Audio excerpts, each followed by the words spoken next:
Bismillahirrahmanirrahim. Assalamualaikum warahmatullahi wabarakatuh. Hari ini para pelajar, saya nak menjelaskan satu teori yang saya panggil teori Suko Sensei berkaitan dengan morfologi soalan, jawapan serta rubrik pemarkahan sejarah STPM 940 1, 2, 3 ataupun 4. Dalam sejarah soalan yang dikemukakan seperti contoh soalan yang saya berikan ini. Bincangkan kesan politik akibat Perang Dunia Pertama dari tahun 1918 hingga tahun 1932. Dalam soalan yang dikatakan sebagai morfologi soalan mengandungi 4 komponen penting.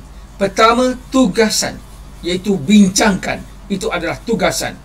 Kedua, kehendak soalan, kesan politik akibat Perang Dunia Pertama, itu adalah kehendak soalan. Latar masanya 1918 hingga tahun 1932. Itulah yang menjadi luang lingkup kepada kedalaman isi yang nak kita huraikan. Tempat, latar tempat, itu komponen yang keempat, merujuk kepada negara-negara yang terlibat dalam Perang Dunia Pertama. Jadi, dari segi morfologi soalan ini, kita perlu memberi satu jawapan.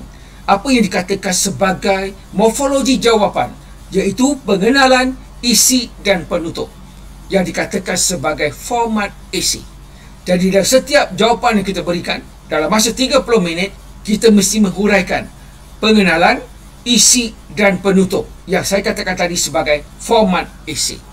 Jadi bila kita nak menghuraikan jawapan dalam bentuk esei ini, kita dinilai dari segi pengetahuan. Itu yang dikatakan sebagai rubrik pemarkahan sejarah. Pengetahuannya 8 markah, takulat 6 markah dan komunikasi 6 markah. Keseluruhannya 20 markah. Setiap soalan 20 markah, kita jawab dalam masa 30 minit. Jadi bagaimana kita nak merancang satu isi yang baik, satu isi yang autentik, satu isi yang kompeten. Kita memberi satu jawapan yang mantap, yang pemeriksa baca memahaminya dengan baik dan kita layak mendapat markah yang cermelang. Jadi dalam menjawab soalan, saya umpamakan seperti sebiji burger, di mana dalam burger itu terdapat berbagai lapisan termasuk sos dan sebagainya yang menjadikan burger itu sedap. Begitulah isi yang nak kita sampaikan. Jadi isi itu mesti sedap. Pertama, isi mesti mengandungi fakta yang kita katakan sebagai pengetahuan. Fakta inilah yang menjawab kepada kehendak soalan. Fakta ini mesti dihuraikan. Huraian, kita kena buktikan huraian tersebut. Kita beri contoh yang relevan.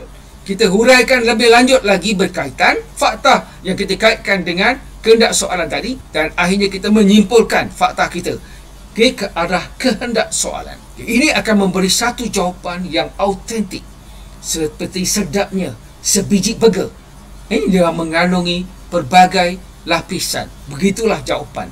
Kedalaman isi itu dikatakan sebagai takulan yang memberi 6 markah.